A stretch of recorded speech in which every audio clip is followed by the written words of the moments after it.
नमस्कार। नवभारत का विशेष कार्यक्रम खबरों की खबर में आप सभी का स्वागत है। हम ये कार्यक्रम खास अपने दर्शकों के लिए शुरू कर रहे हैं और आज का दिन बहुत ही महत्वपूर्ण दिन है क्योंकि 4 राज्यों के चुनाव के नतीजे आ रहे हैं जो भविष्य की राजनीति की दस्तक भी हमको सुना रहे हैं।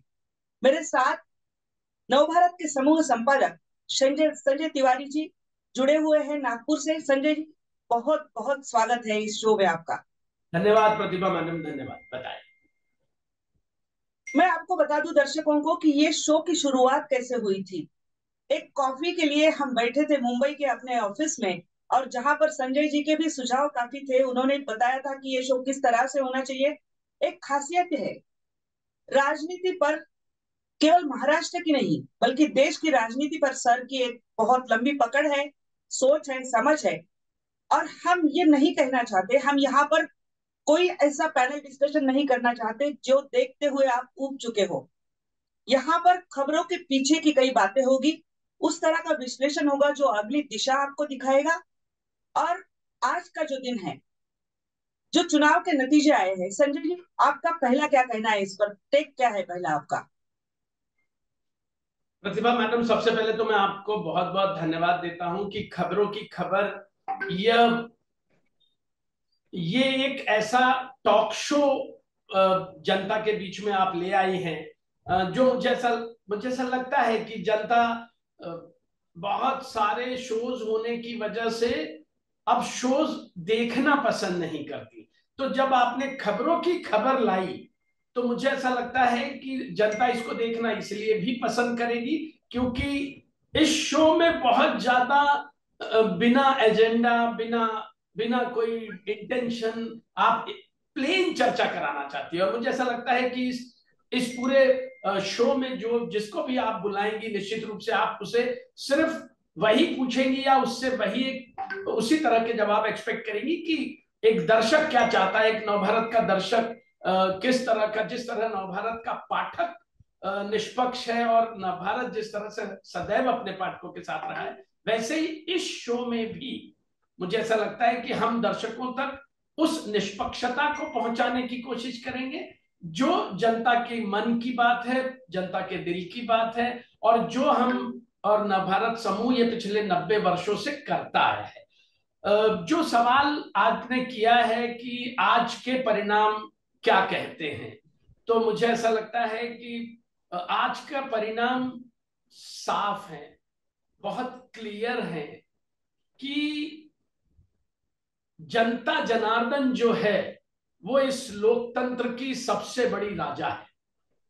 जनता जनार्दन ने जिन 4 राज्यों में, 5 राज्यों में वोटिंग हुई और 4 राज्यों के आज परिणाम आए, उन 4 राज्यों के परिणामों में जनता ने एक बार फिर से ये साबित कर दिया कि उसके मन में जो होता है ये कोई नहीं जान सकता। यदि कोई जान सकता है तो वो सिर्फ जनता ही जान सकती है। नेताओं के जुमले हो या नेताओं की गारंटियां हो या नेताओं के झुनझुने, मुझे ऐसा लगता है कि इन सभी से जनता वाकिफ है, वाकिफ रहती है, वाकिफ है और वाकिफ रहेगी। इसीलिए किसी को भी जनता को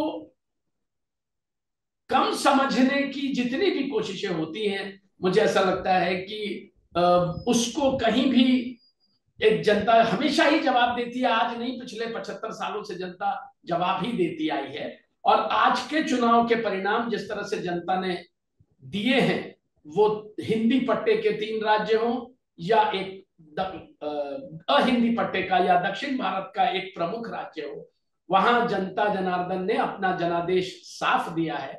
नेताओं को एक बार फिर से समझने की जरूरत है कि जनता जनार्दन का जनादेश ही इस लोकतंत्र में सर्वोपरि है और आगे भी वही है। बिल्कुल सही कहा आपने। हम राज्य पर राज्य की बात करेंगे। आ, मैं आपके शार्प रीडिंग्स देखते आई हूँ, नवभारत में सालों से पढ़ते आई हूँ, अभी भी पढ़ती हूँ। तो आपने एक 3M फैक्टर कहा था, मोदी है, मैजिक है। अब मैं आप ही से सुनना चाहूंगी।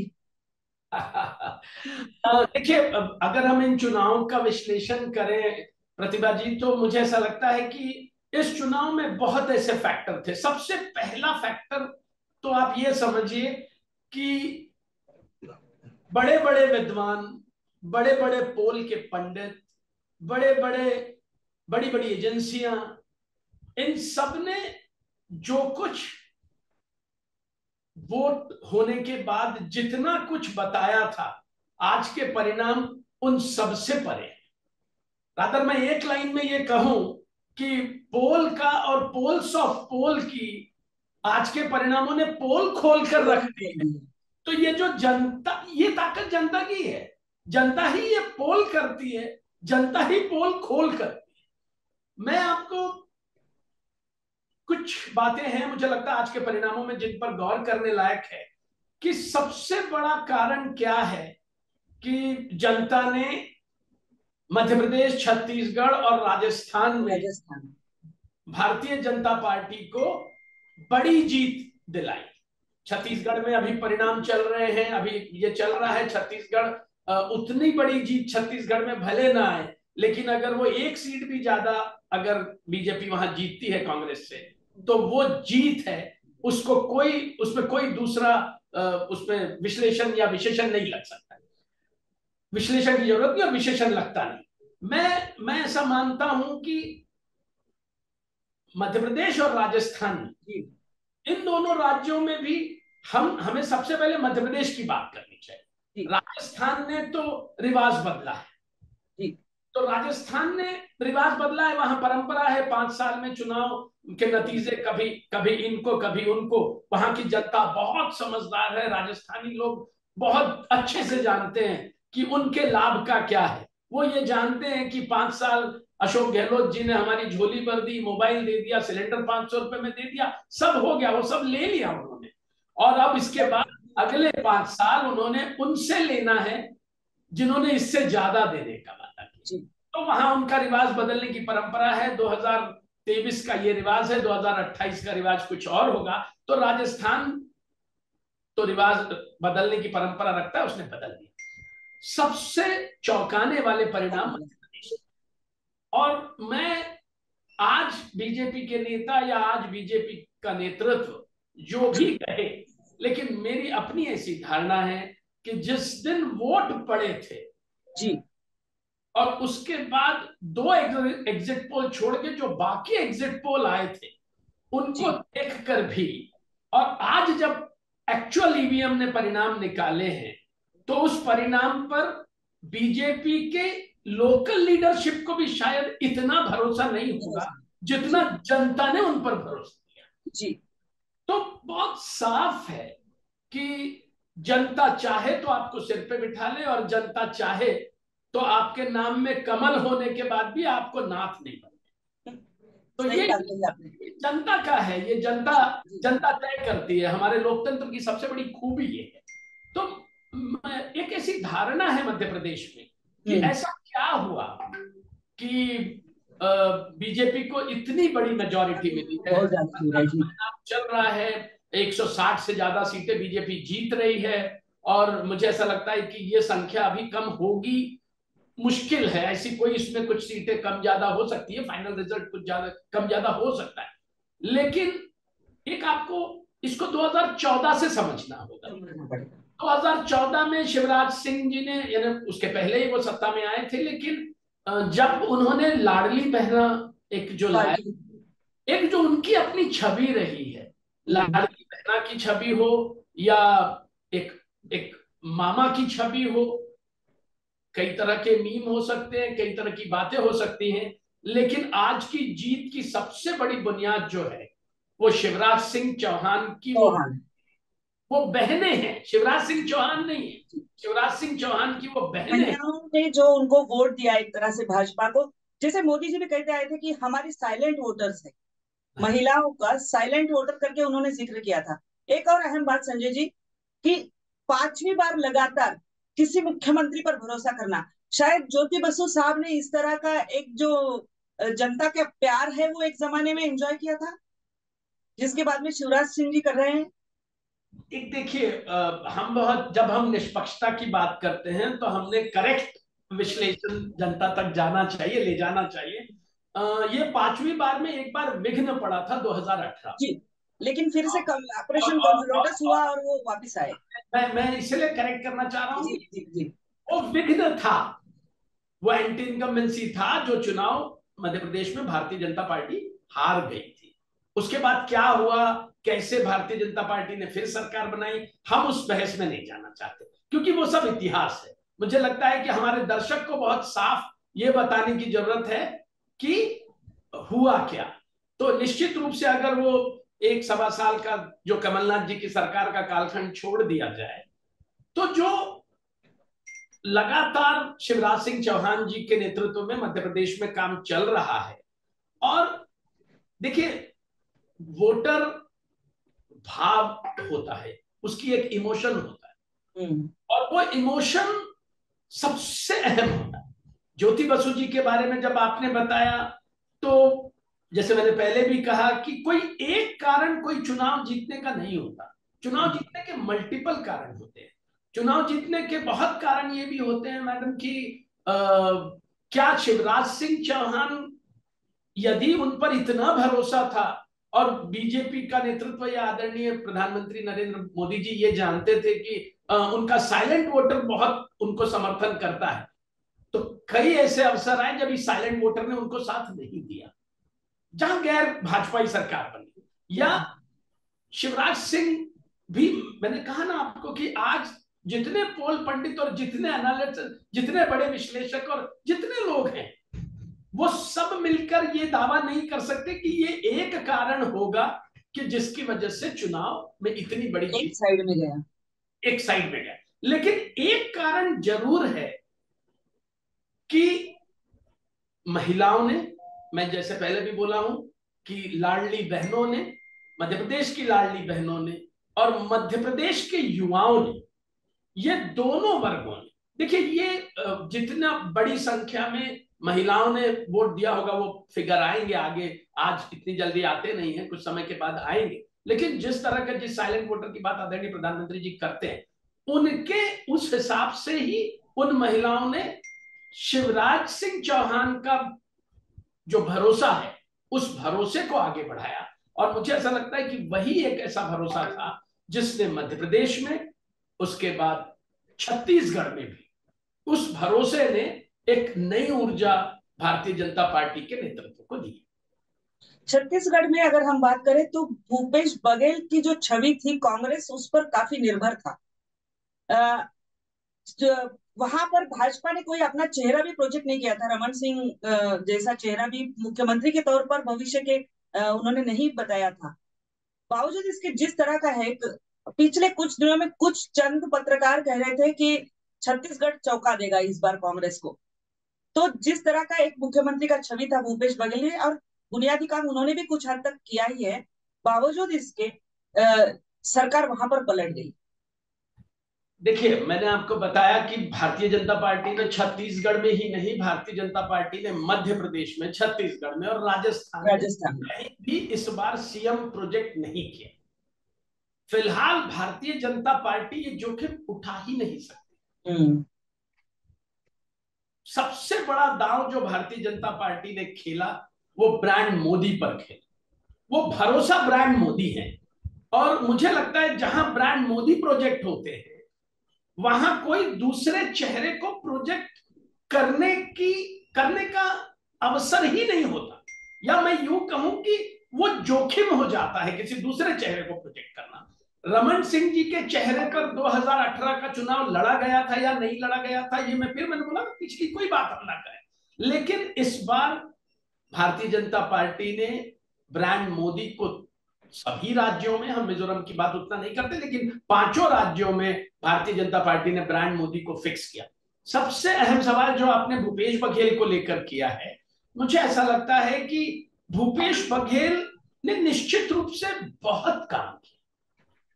जो भी काम भूपेश बघेल ने, गाय से लेकर गोबर तक, और कमलनाथ जी ने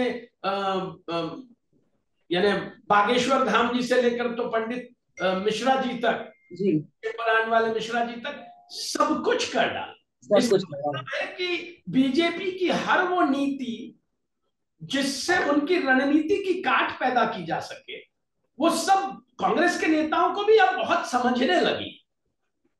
उसका रिजल्ट कब आएगा ये बात की बात है। लेकिन भूपेश बघेल जी, मुझे ऐसा लगता है दो जगह कहीं ना कहीं उनकी नीति या रणनीति कम पड़ गई। एक तो शायद वो ओवर कॉन्फिडेंट थे, जो काम उन्होंने किया है वो बिल्कुल जनता तक पहुंच गया है। और सबसे बड़ी बात है कि शायद वहां कहीं उनकी कमी रह गई। और दूसरा, उन्होंने छत्तीसगढ़ में संगठन को में सामूहिक नेतृत्व नहीं पैदा होने। जब भी हमें चुनाव लड़ना होता है तो चेहरा एक हो सकता है, लेकिन नेतृत्व सामूहिक होना चाहिए। दूसरा, कांग्रेस हाईकमान ने भी शायद अपनी निर्भरता पूरी तरह भूपेश बघेल पर, उसके भरोसे उन पर ही हो गई थी।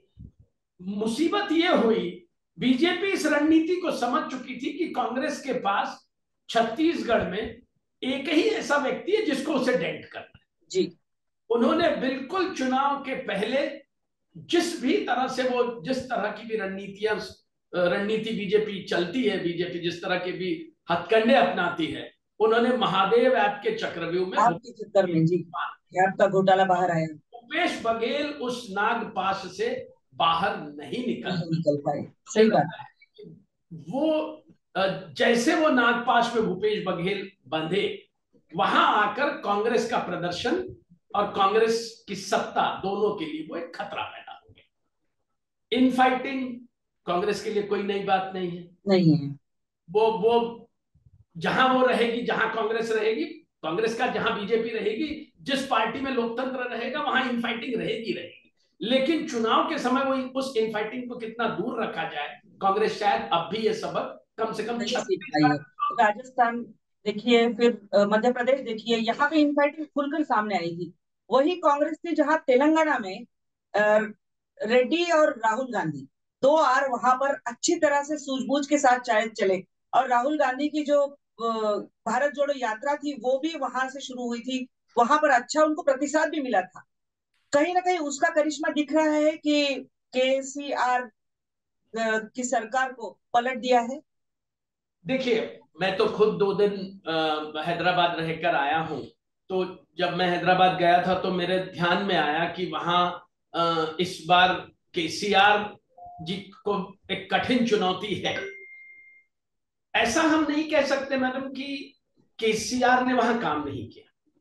केसीआर ने वहां बहुत काम किया है, जो मैं देखकर आया हूं या जो मैं समझ पाया हूं। केसीआर ने वहां बहुत काम किया। जो मेरा तर्क है, निजी तर्क है, कि बहुत काम करने के बाद भी जनता सरकार में रखेगी या नहीं रखेगी, इसकी कोई गारंटी नहीं होती। जो 2 नाम आपने लिए हैं, वो 2 नाम निश्चित रूप से बहुत बड़े हैं। 2 नाम वो निश्चित रूप से बहुत बड़े हैं। एक नाम है राहुल रेड्डी का, और फिर राहुल गांधी, दोनों ने भी ताकत झोंकी वहां पर, पूरी तरह दोनों ने काफी ताकत झोंकी। ये कहानी शुरू ही भारत जोड़ो यात्रा से हुई थी। भारत जोड़ो यात्रा के बाद कांग्रेस के वहां समझ में आया कि ये प्रतिसाद उनको मिल रहा है, और ये प्रतिसाद मिलने के बाद कांग्रेस ने बहुत जबरदस्त प्लानिंग की उसको लेकर। सबसे आपको बहुत आश्चर्य होगा कि भारत जोड़ो यात्रा के बाद तेलंगाना में पार्टी को कैसे जीवित किया जाए, इसकी जिम्मेदारी दिग्विजय सिंह जी को दी गई थी। और दिग्विजय सिंह जी ने वो रिपोर्ट बनाई, जिसके ऊपर काम करके आज कांग्रेस ने तेलंगाना में चमत्कार कर दिया। रेवंता रेड्डी जैसे एक फाइटर को उन्होंने प्रोजेक्ट किया। रेवंता रेड्डी, आपको वो भी जानकारी होगी, हमारे बहुत सारे दर्शक जानते होंगे कि रेवंता रेड्डी भी कभी अखिल भारतीय विद्यार्थी परिषद में रहे। तो जिनकी नर्सरी में उन्होंने उस ऑर्गेनाइजेशन से सीखा है, जो ऑर्गेनाइजेशन आज भारत में राज कर रहा है। रेवंता रेड्डी का सही टाइम पर प्रोजेक्शन, और कांग्रेस जो कई गुटों में बटी हुई थी, उस गुटों को एकजुट करने की जिम्मेदारी कांग्रेस ने महाराष्ट्र के पूर्व प्रदेशाध्यक्ष माणिकराव ठाकरे माणिकराव ठाकरे के। माणिकराव ठाकरे जी 4 जनवरी 2023 से वहां ठिया लगाकर बैठे रहे और उन्होंने सबसे पहले ये सुनिश्चित किया कि कुछ भी हो हमें एकजुट रहना है। कांग्रेस ने यहां सामूहिक नेतृत्व पैदा किया। वो विक्रमार्क जी का नेतृत्व हो जो एलओपी थे अब तक, बहुत बड़ी पैठ है उनकी। जी। रेवंता रेड्डी के रूप में एक नया नेतृत्व उन्होंने खड़ा किया पार्टी ने प्रदेश अध्यक्ष के रूप में। और आपको पता है कांग्रेस ने अपने एक बहुत बड़े जो मैनेजर हैं, जो उनके बहुत तगड़े एडमिनिस्ट्रेटर हैं, वो कर्नाटक के उप मुख्यमंत्री डी शिव कुमार को उसका प्रभारी बनाया। कांग्रेस जानती थी कि इतने दिग्गजों को लगाने के बाद, और ये आर आर, वैसे मैं विक्रमार का भी आर जोड़ लेता हूं, और तेलंगाना में ये आर आर आर की आंधी ने केसीआर की कार को पंचर कर दिया। वरना केसीआर तो महाराष्ट्र पर भी नजर रखे हुए थे, किसानों के मसीहा के तौर पर अपने आप को प्रोजेक्ट करने जा रहे थे। कहीं ना कहीं अगली भविष्य की जो राजनीति है उस पर भी इसका असर दिखाई देगा। तो मैं आपसे ये पूछना चाहूंगी सर कि देखिए, जहां जिस तरह से इंडिया आघाड़ी, जो मोदी विरोधी आघाड़ी जो है, वो जो एकजुट होकर कुछ करने की कोशिश कर रही है, आज के नतीजों के बाद में उस पर कहीं ना कहीं इसका असर पड़ने वाला है जरूर। क्या देखते हैं आप भविष्य? उस पर एक ही असर पड़ेगा। कर्नाटक जीतने के बाद इंडिया आघाड़ी को लेकर जो कांग्रेस की भूमिका दादागिरी की हो गई थी, उस पर आज फुल स्टॉप लग जाएगा। देखिए, इंडिया गठबंधन तो लड़ेगा, और इंडिया गठबंधन लोकसभा में अब खासकर ये 3 प्रदेशों में कांग्रेस की पराजय के बाद और ताकत से लड़े। इसीलिए वहां कांग्रेस का जो एकल दबदबा हो गया होता, या कांग्रेस जो कांग्रेस जो दादागिरी, दबंगियत की होती इंडिया गठबंधन में, आज के परिणामों के बाद वो नहीं दिखाई दी। पश्चिम बंगाल से दीदी के ओर से, तो पार्टी की ओर से कहा जा रहा है कि कमान दीदी को सौंपी जाए, क्योंकि उन्होंने भाजपा को हराया है अपने राज्य।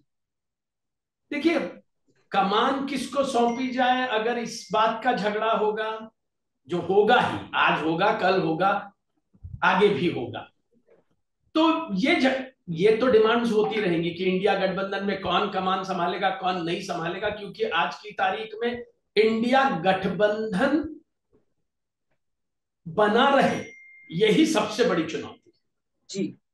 जब तक वो बना नहीं रहेगा तब तक वो, उसकी कमान कौन संभालेगा? कौन ऐसे घोड़े पर चढ़ाई करना चाहेगा जो किसी के लगाम किसी के हाथ से संभलेगा ही नहीं, क्योंकि जो कमान अपने हाथ में ले लेगा उसे वो संभालना पड़ेगा, नहीं तो घोड़ा है, वो घुड़सवार को उतनी गारंटी से बिठाएगा नहीं। तो कौन कमान लेगा, ये तो बहुत बात की बात है। सबसे पहले तो इंडिया गठबंधन के लिए ये विचारणीय प्रश्न जरूर है कि क्या उसका गठबंधन अपने कौन से मुद्दे लेकर, और देश के सामने खासकर, अब तो चुनाव होंगे, तो भारत के चुनाव होंगे, अभी तक प्रदेशों के चुनाव हुए, तो देश के सामने वो ऐसा कौन सा विकल्प वाली राजनीति लेकर आएगा, कौन से मुद्दे लेकर आएगा, कौन सी ऐसा फेलियर वो सत्तारूढ़ बीजेपी की सरकार का सामने खड़ा करेगा, लाएगा पब्लिक के सामने, जिससे पब्लिक एनडीए के मुकाबले इंडिया को पसंद कर सके या उसके पक्ष में अपना जनादेश दे सके। तो फिलहाल बहुत काम करने की जरूरत है। फिलहाल तो ये दिख रहा है कि मोदी 3.0 के लिए एक आसान सा एक संकेत यहाँ पर मिल रहा है, और कहीं ना कहीं मोरल जो है वो बहुत ज्यादा बूस्ट होगा भाजपा का। हिंदी हार्टलैंड को जीतना एक बहुत अहम हो जाता है जब केंद्र में सत्ता पाने की बात होती है। हिंदी हार्टलैंड में अपना जो दबदबा है वो भाजपा ने आज के नतीजों से दिखा दिया है। संजय जी, आखिरी वर्ड आपसे लेना चाहूंगी। अब मैं आपको बस 2 लाइन में एक समाप्त करता हूं कि जो आपने निकष लगाया कि आज हिंदी हार्टलैंड में इतनी भारी बम्पर जीत के बाद मोदी 3.0 के लिए एक रास्ता साफ हो गया, मेरा नजरिया यह है कि ये जीत मोदी जी, प्रधानमंत्री नरेंद्र मोदी जी और भारतीय जनता पार्टी के लिए एक संजीवनी साबित होगी। लेकिन जो दूसरा फॉर्मूला आपने लगाया है कि 2023 की जीत से 2024 का रास्ता खुलेगा, मैं फिर कहता हूं ये फॉर्मूला 2018 में इससे ठीक विपरीत था। 2018 में इसी हिंदी हार्टलैंड में भारतीय जनता पार्टी तीनों राज्यों में हार गई थी, उसके बावजूद उसने 2019 में जीत हासिल की थी। ये हमने अपने दर्शकों के लिए छोड़ देना चाहिए कि क्या वो 2018 और 2019 के उस फॉर्मूले को अपनाएगी, या 2023 में जब भारतीय जनता पार्टी हिंदी हार्टलैंड में जीत गई है तो उसके मन में 2024 के चुनाव को लेकर क्या है, ये हमने अपने दर्शकों के लिए छोड़ देना चाहिए, भारत की जनता के लिए छोड़ देना चाहिए। किसी भी तरह की भविष्यवाणी किए बगैर हम ये मान सकते हैं, हम एक लाइन में इसको खत्म करना चाहते हैं कि 2024 में जो भारत का महाभारत होगा वो निश्चित रूप से अब तक के 75 सालों के भारत के इतिहास में बहुत ही रोचक, रोमांचक और एक इन्वर्टेड कॉमा का शब्द है रोम हर्षक होने वाला है।